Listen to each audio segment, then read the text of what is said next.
சிவலோகநாதனை கண்டு சேவித்திடுவோம் வாரி. ஒரு நாளைக்கு நான் வந்து என்னுடைய காசு ஓணுங்கிற வேற எதுக்குமே ஞானத்துக்கு வரல. உங்களை சொன்ன உடனே இதெல்லாம் பட்டுது, ஏன்னா மனசில் பட்டதெல்லாம் சொல்லிடணும்னு சொல்லிட்டு இருக்கும்போது அவருடைய இதெல்லாம் எப்படி சிவன் ஸ்டூடியோஸ் வச்சுருந்தேன், எப்படிலாம் வந்தேன்லாம் சொல்லின்னு வந்தார். அதில் ரொம்ப என்னை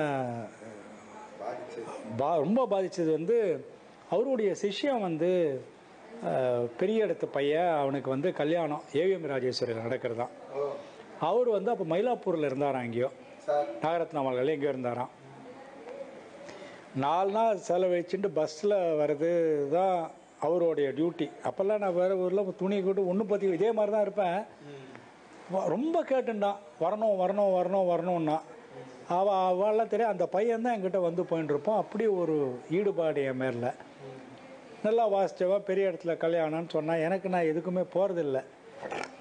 அப்போது நான் கல்யாணத்துக்கு பஸ்ஸில் வந்து இறங்கின உடனே அப்போ வந்து இந்த காசி யாத்திரை ஏதோ அது வரப்போகிறது நடந்துட்டுருக்கு.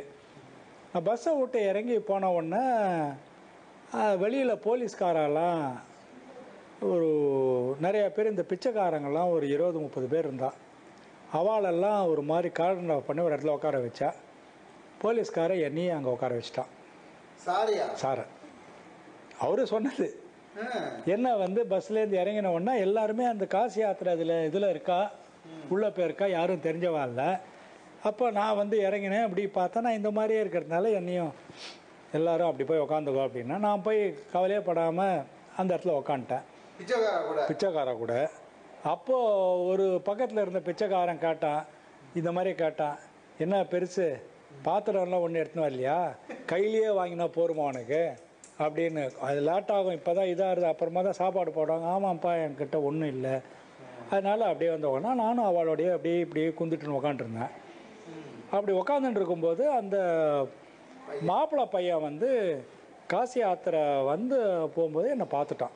இந்த வெளியில் வந்து போகும்போது என்னை பார்த்த உடனே அப்படியே அந்த ஒரு கயர் போட்டு கட்டிருந்தா, எங்களுக்குன்னு தனியாக அந்த சங்கிலி போட்டு அந்த இதில் ஒரு இது அந்த ஏரியா கார்டன் ஆஃப் ஏரியாவில் எகிரி குதித்து டமால நமஸ்காரம் பண்ணி என்னை அப்படியே கையை கூட்டின்னு போய் மாலையோட உள்ளே கூட்டின்னு போனான். நான் அப்போது ஒன்று அந்த பையன்கிட்ட கேட்டுட்டேன். எல்லாருமே சமைச்சு போயிட்டாராம். மாப்பிள்ளையாத்துக்காரா இந்த பொண்ணாத்துக்காரெல்லாம் எல்லாம் பெரிய இடம், எல்லாருமே யார் இவர், ஆமாம் எல்லாருமே. ஏன்னா யாருக்குமே தெரியாது, இவன் யாரும் சொல்லலை, யாரும் ரிசீவ் பண்ண. நார்மலாக விஐபின்னா இப்படி தான் ரிசீவ் பண்ணுவா. இப்போ மகாபெரிவாரான்னா பூர்ணகம்பம் கொடுத்து எல்லாருக்குமே தெரியும். திடீர்னு யார் நம்புறது இவர் மகாபெரிவா தம்பின்னு, எப்படி இப்படி வருவார் இவருக்கு சிஷ்யா யாருன்னா கொண்டு, அந்த மாதிரி எண்ணங்கள்லாம் இருக்கலாம். அதனால் நான் அப்படி எனக்கு அப்படியே தண்ணி வந்துடுது அவர் சொல்லும்போது. அந்த பையன் உள்ளே அழைச்சின்னு போன உடனே உட்காந்தோன்னா இந்த பையன்கிட்ட, என்னோட ஆசீர்வாதம் உனக்கு எப்போவும் உண்டு, நீ தயவு செய்து இது ஒரு பெரிய சீன் கிரியேட் பண்ணாதீங்க.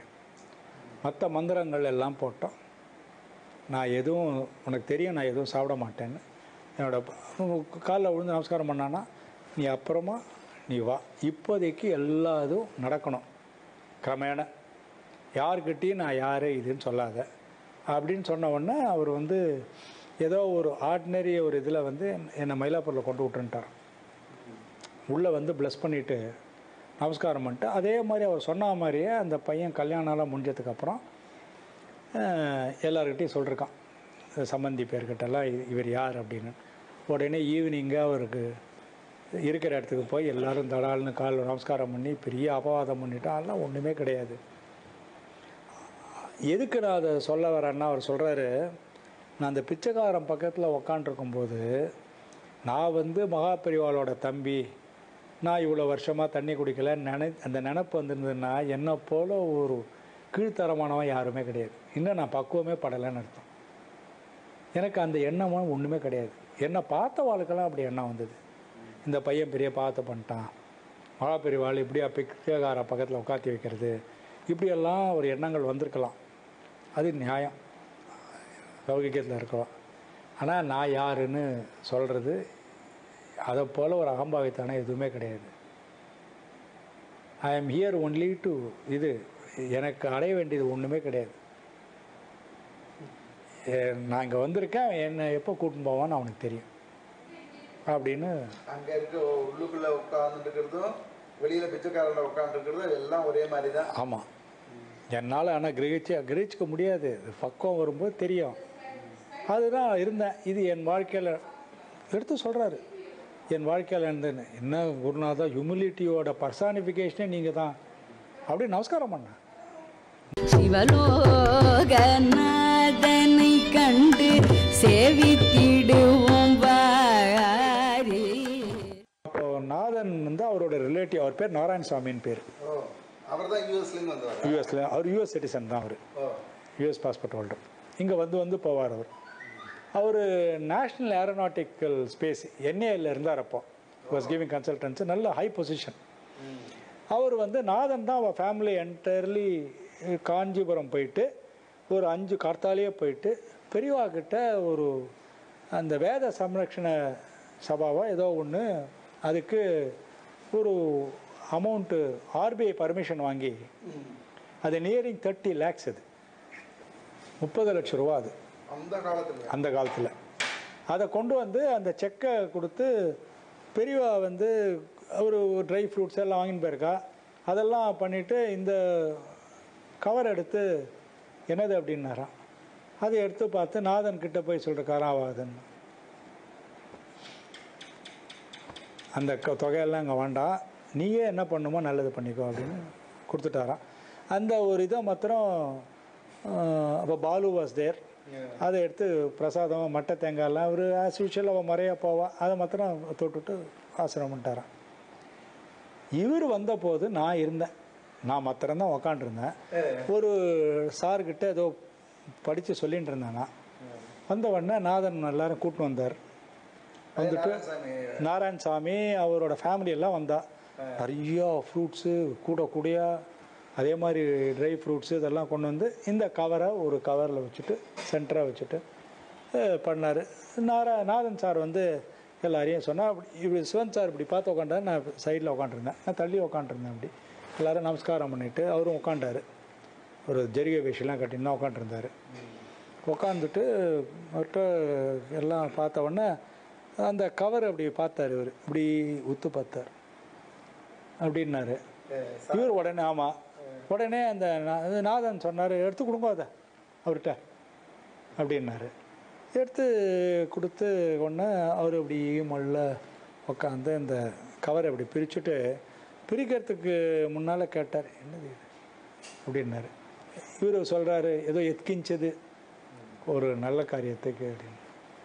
அவர் அப்புறம் சார் அதை செக்கை உருவி பார்த்தா அப்படின்னாரு. நான் அவர் சொல்லி தான் எனக்கு இந்த அமௌண்ட்டுன்னு தெரியும் அப்படின்னாரு.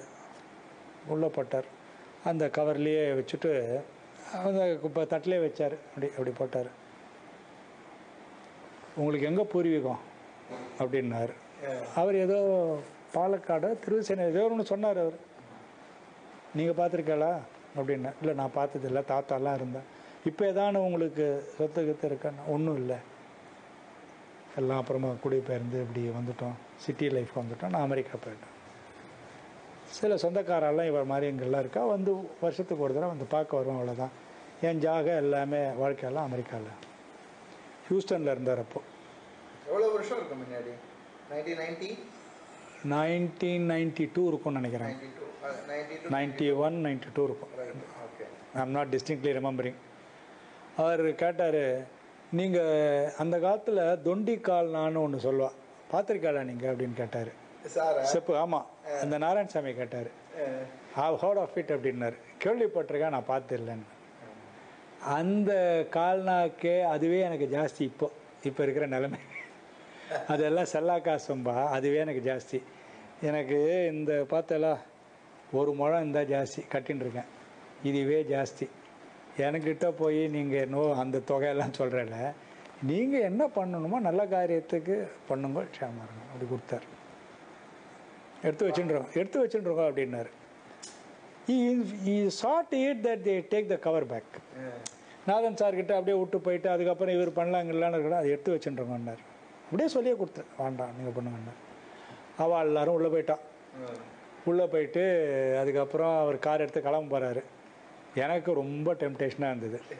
நான் வந்து எல்லாம் படித்த உடனே அவர்கிட்ட போய் கேட்டேன், இந்த மாதிரி சார் நான் பக்கத்தில் ஒரு இதுக்கு தான் டெய்லி வந்துட்டுருக்கேன்னா இப்படி பார்த்தால இழுத்து அதை இப்படி நீங்கள் போட்டிருந்தேன்னு வச்சுங்களேன், இதை நான் எடுத்துன்னு போயிட்டே இருந்திருப்பேன். இன்றைக்கி பாருங்கள், சார் மூலியமாக எனக்கு கிடைக்கணும்னு இருக்குது, பிஸ்னஸ் மேன் மூலியம் வரணும்னா நீங்கள் உங்கள் குருநாதர் கையிலேயே வந்துடுத்து, இது பெரிய தொகைக்கு சமம், இன்னமே என் கஷ்டம்லாம் தீர்ந்துன்னு போயிருப்பேனே, கனகாரியமாக கவரில் போட்டு அதை போட்டு வச்சுட்டு போயிட்டார் நீங்கள் அப்படின்னாரு.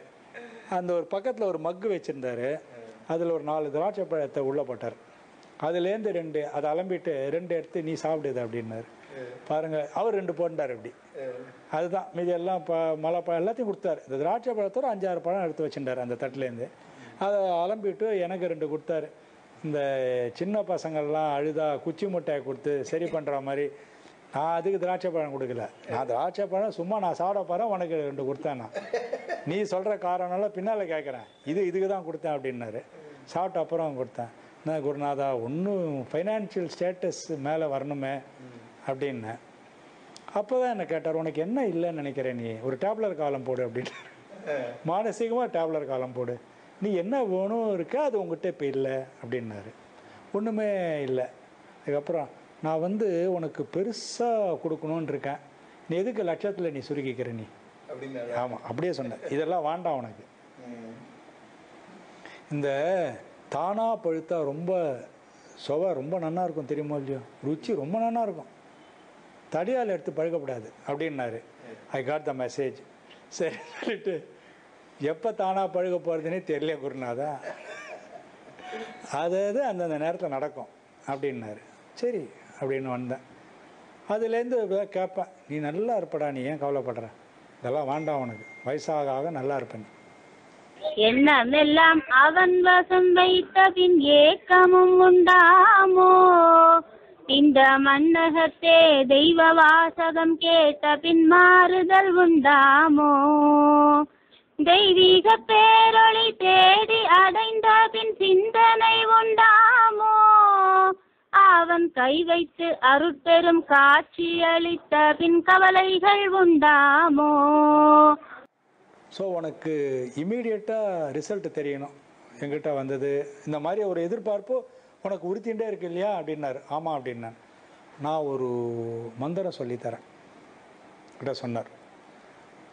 நான் 1 வாரம் நீ சொல்லணும், அது ஒரே வாரம்தான் நான் சொல்கிற மெத்தடில் சொல்லணும். அந்த எச்சின்னு எப்படி வேலை செய்யும் பார், கொண்டு கொட்டும், நீ ரொம்ப பெரிய ஆள் ஆகிடுவேன். அந்த 1 வாரத்துக்கு அப்புறம் லக்ஷ்மி நாராயணன்னா எல்லாமே நீ நினைக்கிறதுக்கு மேலே இருப்ப. ஆனால் அதுக்கு ஒரு வேலை கொடுக்க வேண்டியது வரும். அது என்ன வேலை கொடுக்கணும்னு நான் சொல்கிறேன். அது என்ன குருநாதா, ரொம்ப பயங்கரமான அதிபயங்கரம், அதனால தான் நான் சொல்கிறேன், அதை நான் சொல்கிறேன் அப்படின்னா. அப்போ எதுக்கு குருநாதா, எல்லாம் எனக்கு வேண்டாம், உங்களை வந்து பார்த்துன்னு போயிட்டு இருக்கேன் அப்படின்னா. அப்போ தான் சொன்னார், இந்த மாதிரி நீ பண்ணுறபடி பண்ணு, ஹானி பண்ண வேண்டாம், மனசால் வாக்கால் யாருக்கும் கடுந்து நினைக்காத, பண்ணின கருமாவை அனுபவிச்சுட்டு தான் போகணும். யாராக இருந்தாலும் அனுபவிக்கிறதுக்கு ஒரு பெரிய ஆப்பர்ச்சுனிட்டி கொடுத்துருக்கான்னு அதுவே பெரிய பிளெஸிங் நினச்சிக்கோ. உனக்கு உங்களால் நான் ஒரு மரணத்தையே வெண்டுட்டு திரும்பி வந்தேன் குருநாதா, 2வது தடவை எப்படியோ அந்த மாதிரி அந்த எக்ஸ்பீரியன்ஸ் கிடைக்குமோ தெரியல அப்படின்னு. அதை விட எக்ஸ்பீரியன்ஸ் நல்லா இருக்கும் போ, நான் சொல்கிறேன் அப்படின்னு. ஸ்டூலை பொறுத்து உக்காத்தி வைப்பான் சித்திரகுப்தன், அப்படியே சித்திரகுப்தன் இருக்கானான்னு அதெல்லாம் நீ பார்ப்ப, அதெல்லாம் உண்மையா குருநாதா அப்படின்னு. இப்போ என்னை பார்த்துன்னு பேசுறது எவ்வளோக்கு எவ்வளோ உண்மையோ அவ்வளோக்கு எவ்வளோ உண்மை அது. ஆமாம்,